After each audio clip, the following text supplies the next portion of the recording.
I'm Barry Sandoval from Heritage Auctions. Welcome to the Batcave and welcome to our auction. Let's get right to the fun stuff. First image. This is Simon and Kirby Adventure Comics number 73, the original cover art. This is the first DC cover by the Simon and Kirby team, and it's consigned to us by Jerry Robinson, who's one of the Golden Age greats himself, a member of the original Batman team.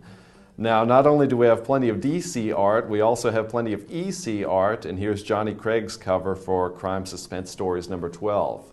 Moving on to Marvel, we've got the original art from the entire Thor story from Journey into Mystery number 88.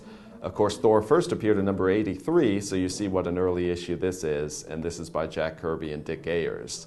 Now that story is offered with each page as a separate lot. We've got another Silver Age Marvel story with all 20 pages in one lot.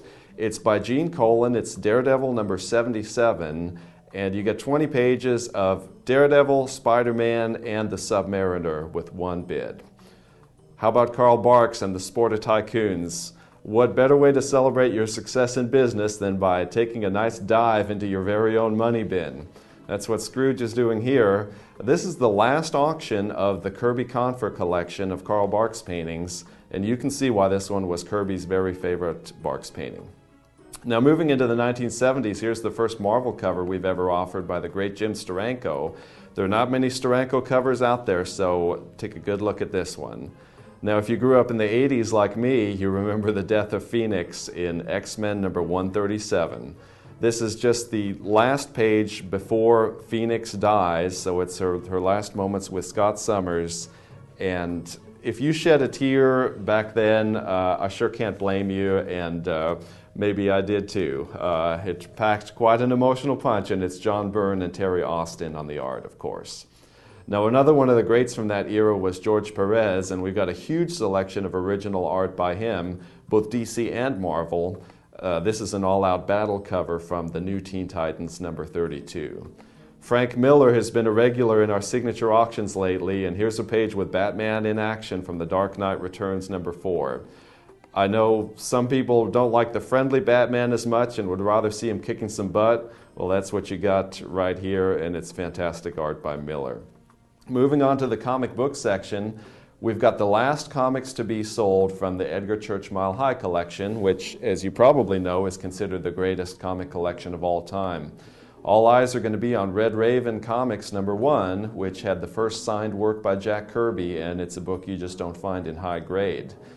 Now we've also got the full run of The Spirit, in other words, every Mile High quality issue, 1 through 22. All eyes are going to be on number 22 on this amazing cover.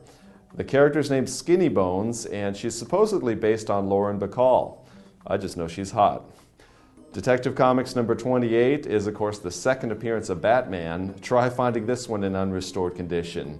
It's by far the best copy we've offered in our 10 years of auctioning vintage comics. Here's Captain America Comics number 2. That's cover art by Joe Simon, and it's the world premiere of the round shield that Cap has used ever since.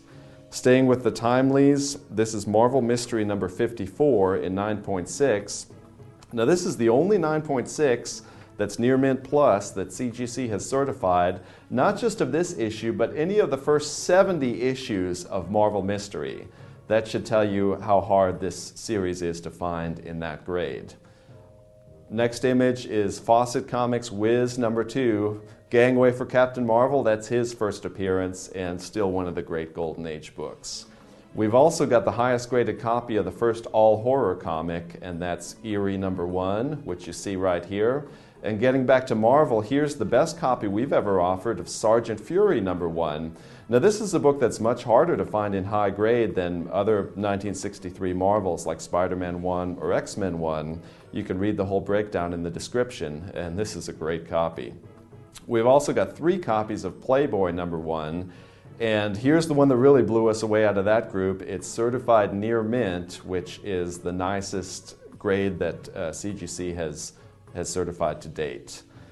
Literally hundreds of lots in this auction feature Batman, including plenty of vintage memorabilia. Here's a full-size coin-operated ride from the 1960s like they used to have in front of grocery stores. Now we've got 1,700 lots in this auction. That was barely 1% of them that you just saw. So, you know, I got to take this call, but be sure to go to ha.com and check out every single lot in this awesome sale. Yes, Commissioner, I'll be over there in just a minute.